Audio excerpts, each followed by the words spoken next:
Hello, I'm Norman Robinson, and welcome to NOLA Crime Crisis, a show developed to open a dialogue among city leaders, officials, and business owners about the crime currently plaguing our city. Our today's show, well, we'd like to welcome a woman with over 35 years of policing experience, 20 of that as a chief of police in cities like Chicago, Oakland, and Spokane, just to name a few. Superintendent of the New Orleans Police Department, Miss Ann Kirkpatrick.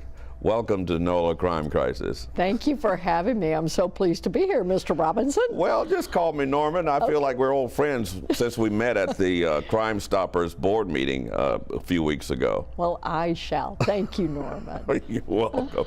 We usually start this show with a clip from our Man on the Street. Okay.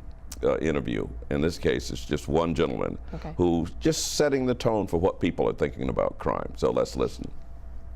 I think, of course, you know, home life and opportunities, education, jobs, you know, all of that stuff comes together to make the city a more livable place. So he's talking, I guess, about a holistic approach to crime. How do you read that? Oh, I actually agree with it 100%. Really? Oh, absolutely. Traditionally, we didn't think that way. And although I've been around for a very long time, I actually am very progressive. And I think that if we're going to talk about truly fighting crime, then it's the prevention of crime.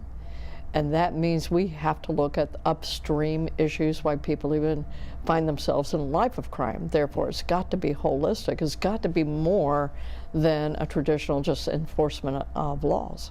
As he was discussing it, I think I understood where he was going with it, but I don't know that a lot of people would grasp his meaning.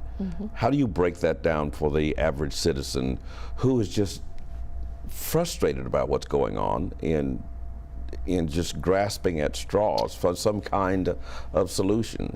Well, I do understand that as well, because crime means whenever we have crime, there are victims, and that's very personal, and that is why people also want the accountability.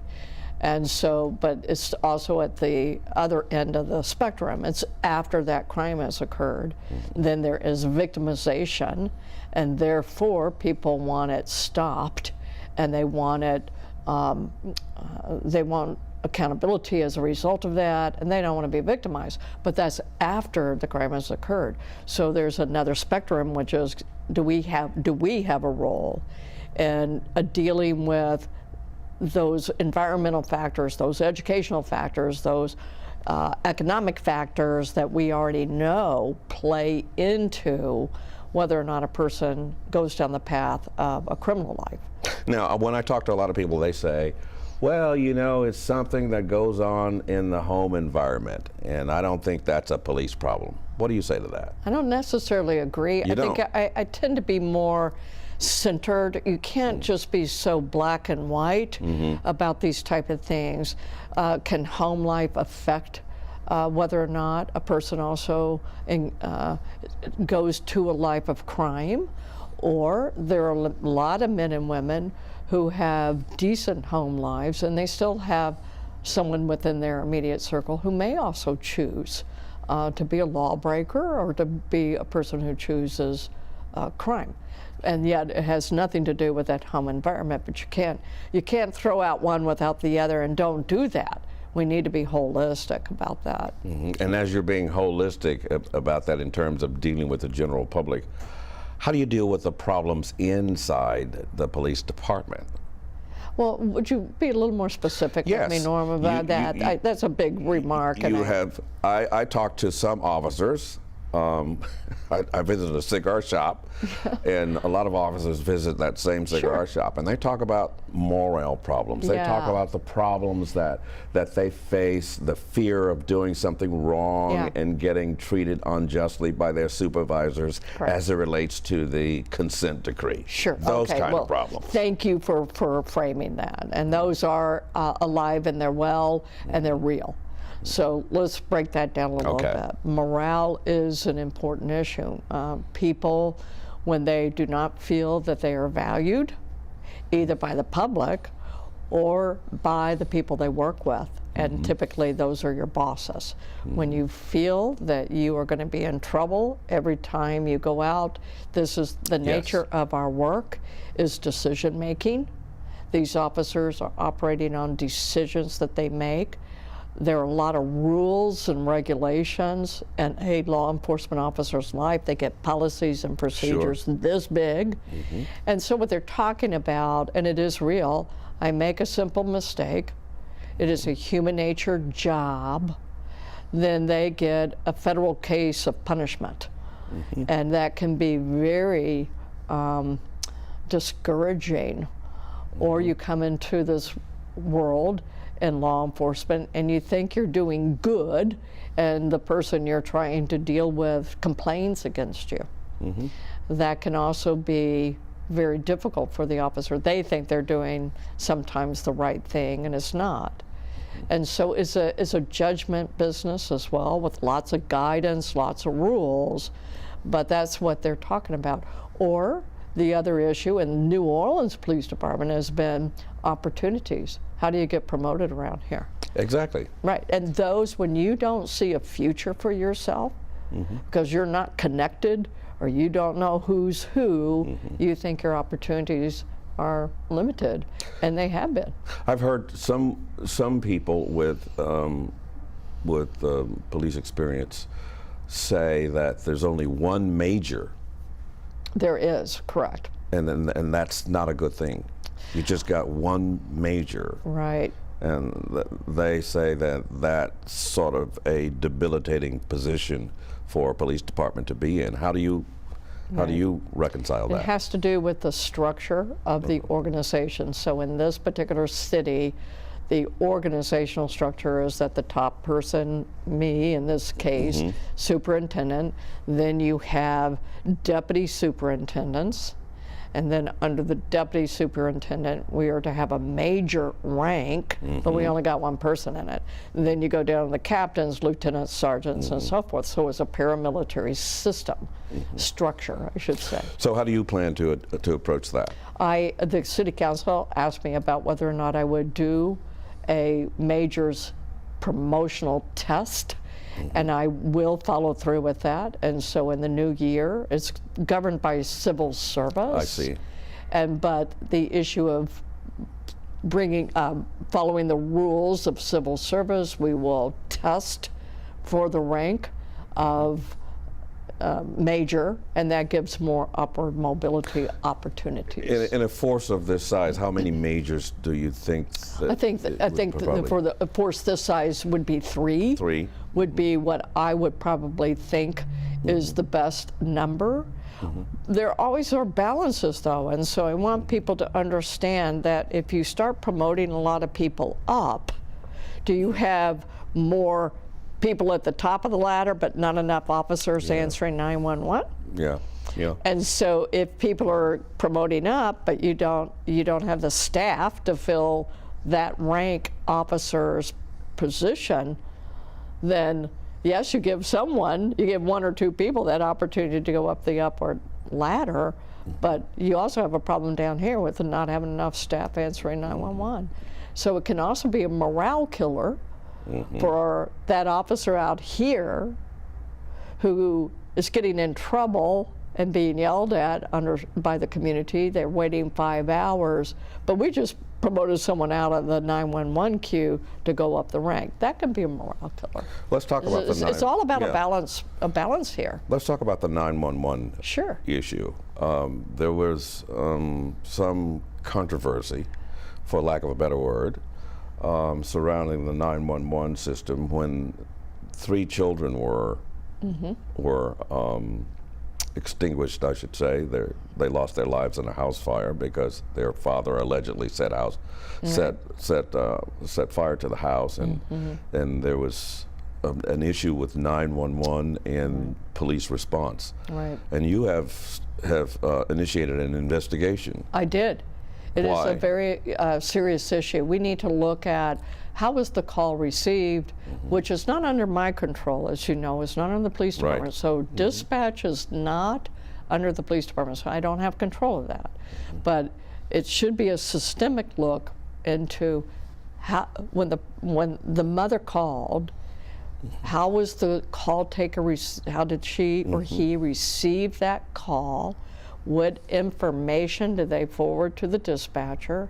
How was the call reported out to the officers? When did they get the information? Where were they all on calls for service already? Which I can already tell you is already in the public record. All of our officers were on calls for service, the rank and file officers. This is what we're looking at. So I'm doing an investigation to answer those questions.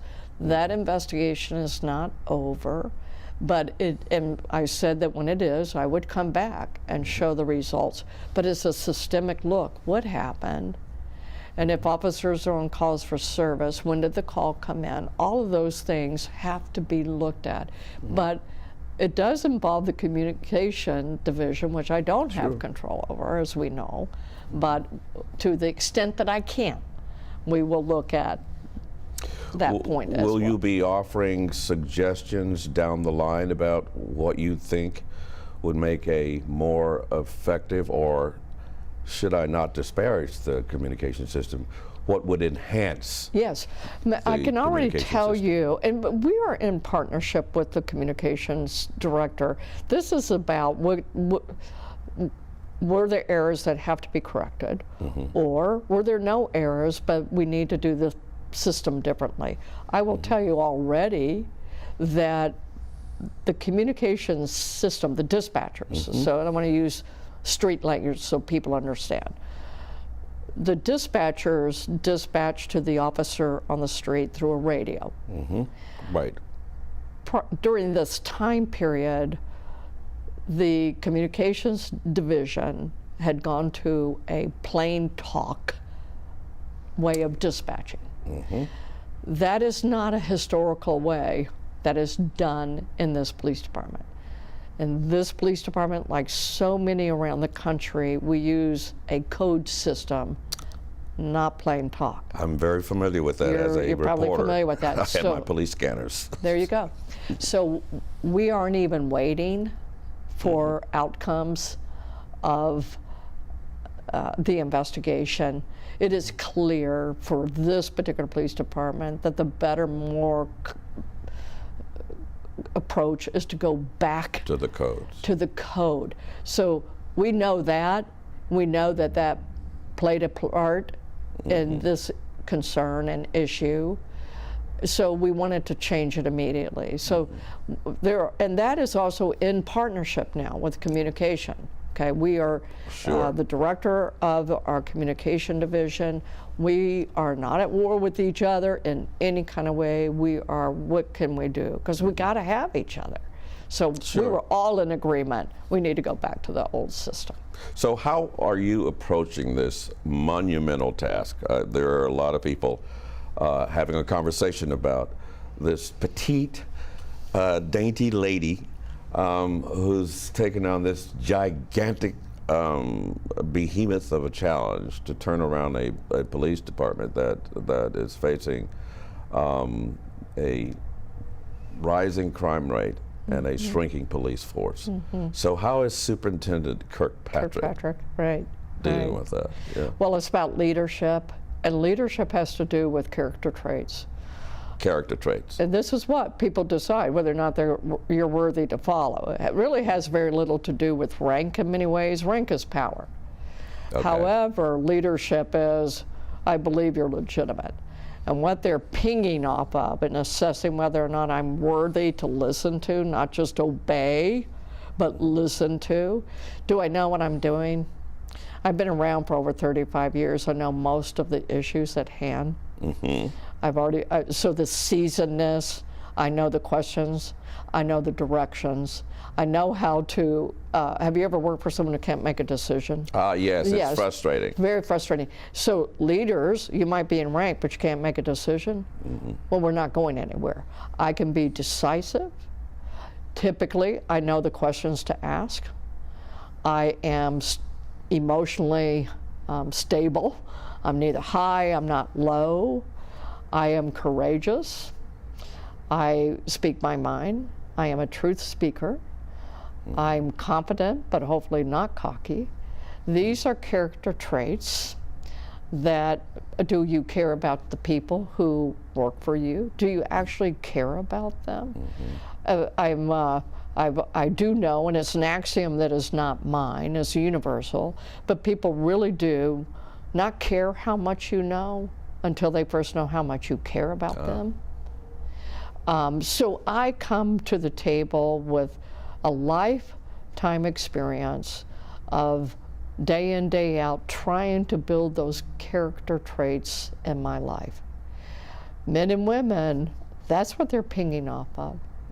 So when you go to sleep at night, what do you go to bed thinking about in terms of your position and your challenge with the New Orleans I do Police know Department? what the major issues are. You even address one like morale, organizational structure. Do I have the right people in the right seats in the agency? Are they best suited in the roles that they're in?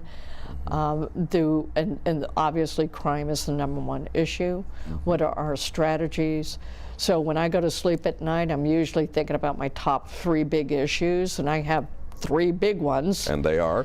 I'll be happy to share with you, but then I think in terms of what are the goals to accomplish them. So this gives you a sense of what leadership is all about. I do know that people want to, internally, what officers and staff want to know.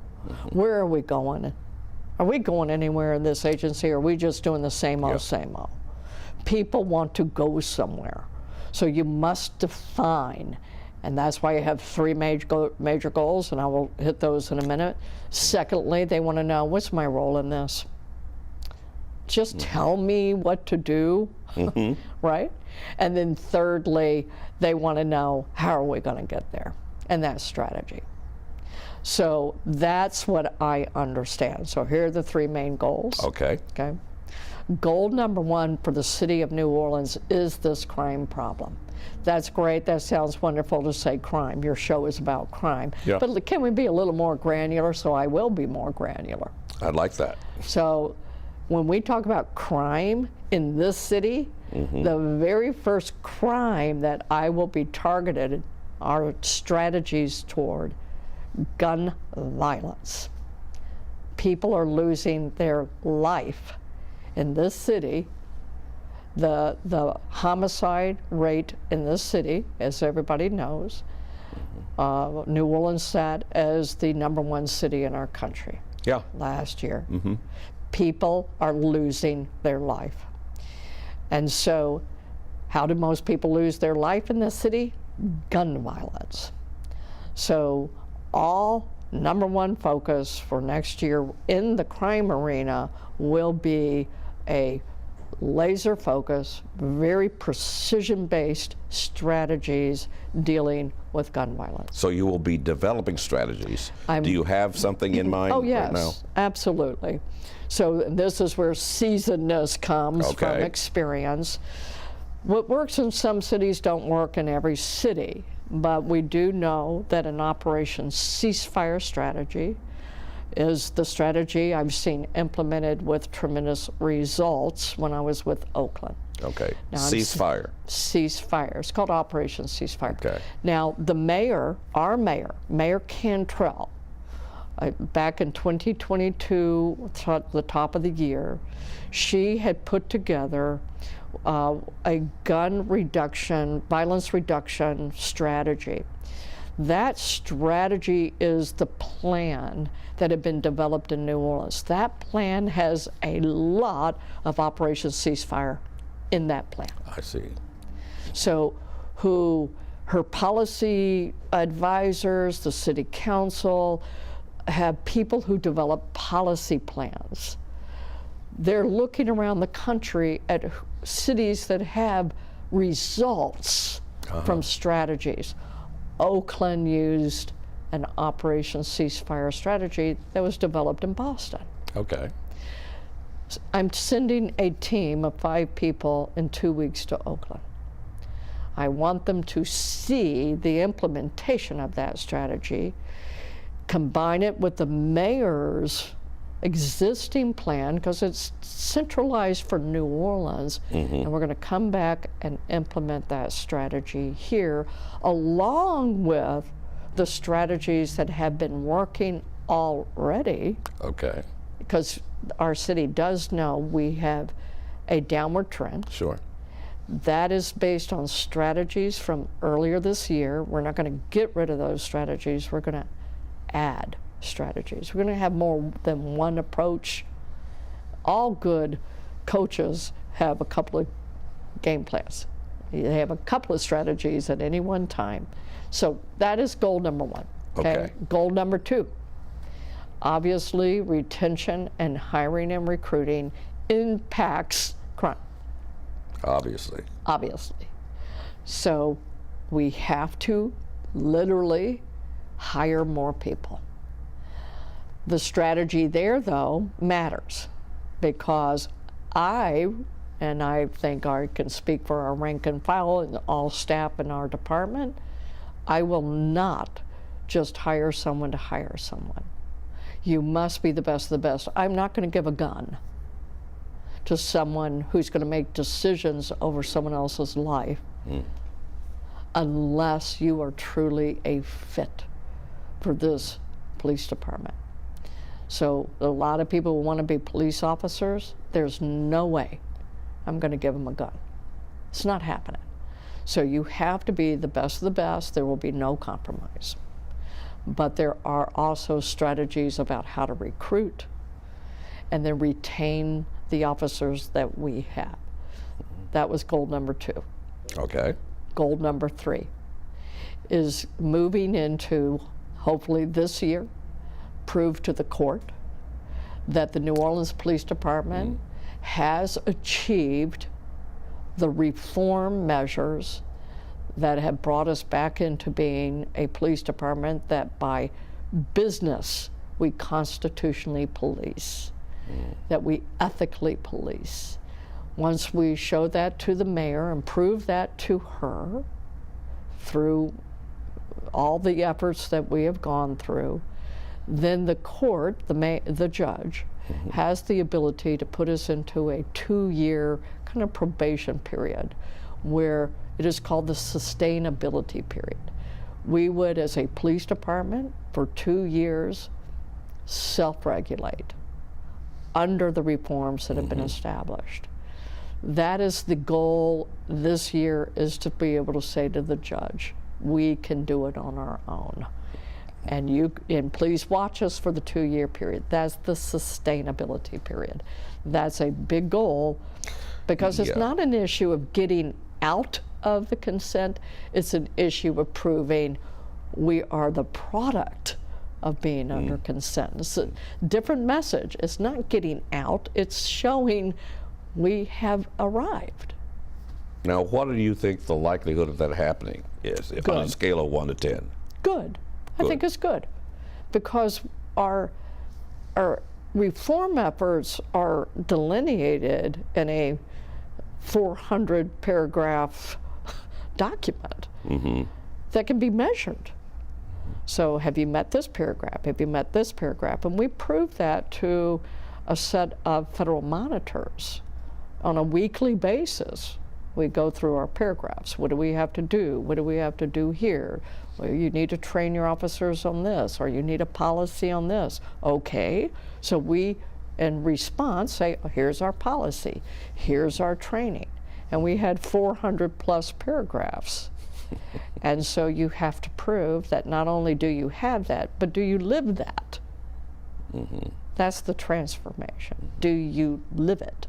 So that's what we're saying. Your Honor, we've gone through all of our paragraphs. So how much of a factor do you think the consent decree weighs on the ability to recruit? I don't think it weighs as much as people might think on terms of recruiting.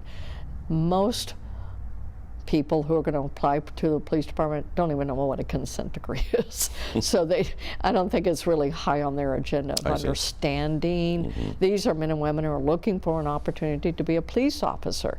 Consent, They don't know what that is. So I don't think it's as big of a barrier as what people might think.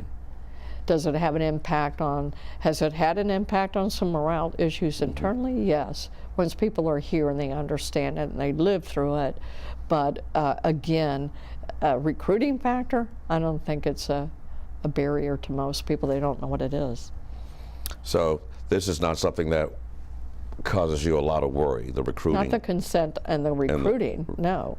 I don't see that strongly You don't see coupled. that connection? Right. The reason I asked that is I once saw an officer sitting in his car on the phone while people were running red lights going. And I asked one of my police buddies, I said, you know, why do you think the officer's just sitting in his car while these people are running red lights? He said, well, you know, he's probably having a motivational issue with the consent decree. You know, they're kind of feel beaten up by it. Well, they do. So that's what I said. Internally, you live in it. It can be very hard on them at times, absolutely. But a new person who has no idea, that's why I decouple it. Okay. They don't necessarily even know what it is. If you're a lateral officer in another agency and you're thinking about coming to an agency under consent, you might go, I'm not sure. So they know what a consent means. But your young kid, they just want to be a police officer. So they don't necessarily know what that is or factor it. Well, and I want to qualify something, Go Norman, ahead. if I may. Go ahead. Because I'm not anti-consent. There was a place and a time where federal government needed to come in over some agencies. Oh, I was here. Okay? I was here when it happened. You probably were one of them. Yes. So I'm not anti-consent. Yeah. The consent can do a lot of positive things. What the morale issue for an officer is, it requires them to do a lot more documentation. And that becomes onerous for the officer because the proof is to the court is they must document. That's how you prove to the court. So in another agency, they don't have to do the level of paperwork that another city officer doesn't have to do. And there is more oversight of violating a rule.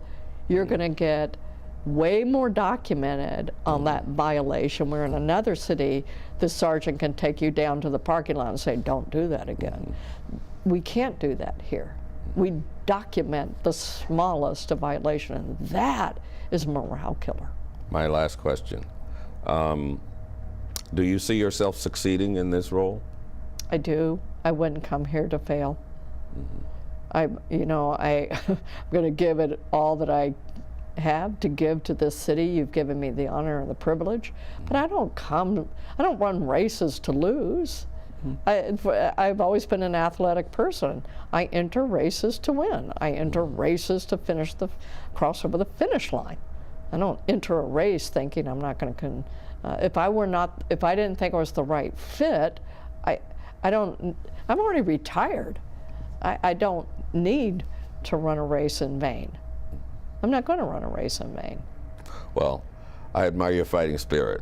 Thank you for being here as our guest. Thank you. Good luck to you, and hopefully you'll come back and visit with us. I would like that. I would like that. Good luck to you. Thank you, Norman. You're welcome. Join us again next time as we continue to sit down with elected officials, city leaders, and other protectors of this city, continuing the discussion on how we can better keep this city safe. We will see you next time on NOLA Crime Crisis.